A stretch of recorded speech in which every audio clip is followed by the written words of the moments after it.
Let's talk about the basic picking technique and an exercise that I like to call the pick rest. Now, when we're using a pick, there's many different ways that you can use it, many different ways that you could hold it. There's no right or wrong way, but there are ways that seem to be proven over the years.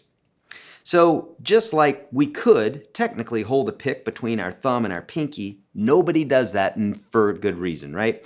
Typically when we grab something, it's usually between our thumb and our first finger. That's just the way that we do things. The thumb is so close to those fingers, so it makes common sense that that's the way we pick things up often.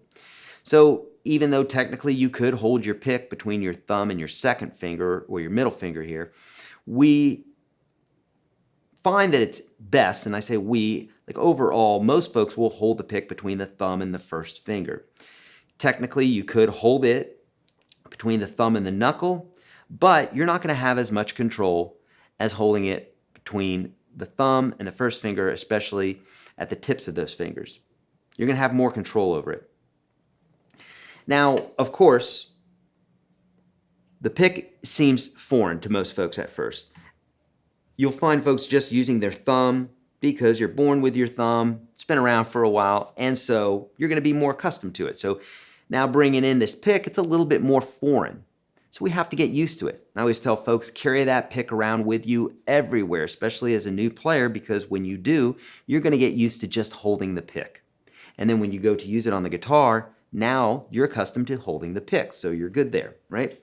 So let's say we're beyond that. You're holding that pick, you're walking around with it everywhere for the first few weeks, and you feel comfortable with holding it. Well, actually approaching the guitar, what we want to do is we want to use this longer part of the pick. Now again, you could use the shorter part, folks do it, but in the beginning, I'm saying go ahead and do it the standard way. You may work into something that you like differently, but the longer part of the pick points towards the center of the guitar here. And when we're picking, we're not using a lot of effort. I mean, we're literally just letting the pick do the work. Since gravity's pulling our hand down, we can easily just let that pick go across the strings. The reason I'm telling you to take it easy with this and to just like be very natural with it is a lot of times people will really death grip that pick. There's just no need to do that. You want to be very easy and very fluid with this, and I want you to just think very relaxed. Your technique will improve over time so that you can really be relaxed, but if you start out of the gate just thinking relaxed, it's going to make it a lot easier. Now, this exercise that I'm about to show you is called the pick rest. And I've kind of stolen it from a classical technique called the rest stroke, where you take your finger and you pick a string and you rest that finger into the next string. Well, folks don't practice this with a pick. In fact, I've never seen someone teach it, and I've found that with my students over the years, it is literally one of the most valuable lessons because it will show them how to use the pick and at what force, and it will also give them some control of that pick. They're going to be more cognizant of what that pick is actually doing. And it goes like this. If you're on the sixth string and you're picking, what I want you to do is instead of picking out into the ether like this, just kind of picking away from the guitar, what I want you to do is pick the string, the sixth string, the very top one here, and you're going to pick and let the pick rest on the string that's right below it. It's literally, that's the whole exercise. So you're not picking out here, but you are picking down, and the pick is automatically resting on the next string. Now, why are we doing that? Well, because when folks are just starting to play guitar, and you've probably run into this too, there's a little bit of fear of like, I don't want to hit any other strings that I might not want to sound out. And so people pull the pick away from the guitar. Well, that's not being very economical with your movements. You just want to keep that pick close to the guitar. You're going to be using it a lot, so don't come out here. So the first exercise is to just do that and get that basic idea of, okay, we're just resting the pick on the string. That's it. Not much thought there. But I've found for beginners, it can be a little bit difficult at first. And then you're just going to go down and do this with each one of the strings. So from the fifth string, you'll pick rest on the fourth string. And when you pick the fourth string, your pick resting onto the third string. Now there's a natural tendency that when we pick up, our hand comes out from the guitar. So we don't have to pick, we don't need to pick or use this pick rest picking up. It's not necessary. So just down. Third string, you'll rest on the second string.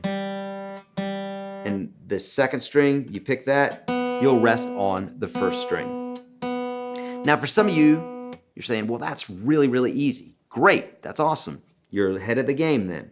If not, if you're having difficulty with this, just nice and slow. It's just gonna give you a nice soft pick, which is what we're looking for, without tensing up your picking hand. Once you go through the battery of all 5 strings doing it that way, because of course the first string we don't have anything to rest on, so you really can't do it there. So you're doing it on the top 5 strings, 6, 5, 4, 3, 2, and that's it. Once you get that down, to increase your awareness and your precision, what I want you to do now is do 2 strings. So now 6 and 5 at the same time resting on the 4th string.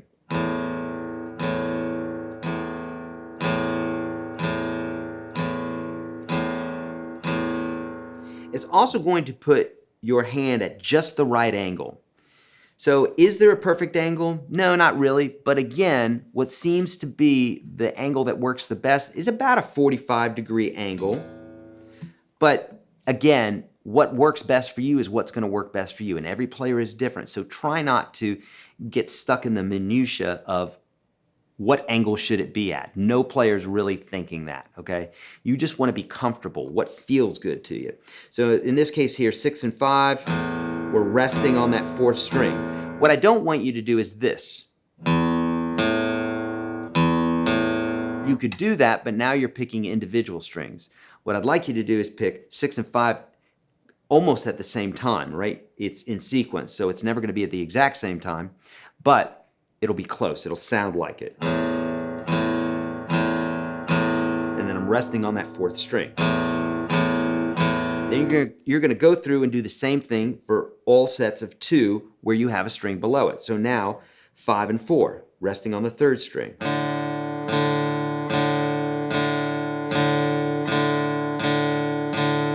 And so on and so forth.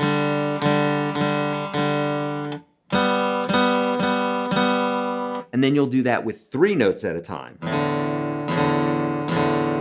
And then 4 notes, and then you could do it with 5 notes. Now what this is going to do is it's going to, number one, get you to focus all of your attention just on the picking hand, which is a great way to learn how to play guitar or learn how to do anything, is segmenting bits and pieces, getting good at those bits and pieces, and then bringing them together. You're going to see a lot of that in this course, okay? That's the best way to learn. So the exercise for this is go through, understand the concept first. If you don't understand it so far, watch this video again, and then for homework, what you're going to do is you're going to go through individually with these strings, then you're going to do sets of 2s, sets of 3s, sets of 4, and sets of 5. And it's going to increase in complexity, or at least in technique. It's going to be a little bit more challenging for you because now you're having to cover more strings and be more accurate. That's great. That's what we're looking for. We're looking for a challenge. Remember, if you're not being challenged, you're not growing. So don't curse that challenge. Don't curse where you're like, gosh, I'm not getting this. Embrace that. That's where you're going to start improving, okay? So take your time with this. Slow and steady wins the race. This is one of the most crucial things that you can practice in order to get a nice, firm, established foundation for picking. Let's keep going.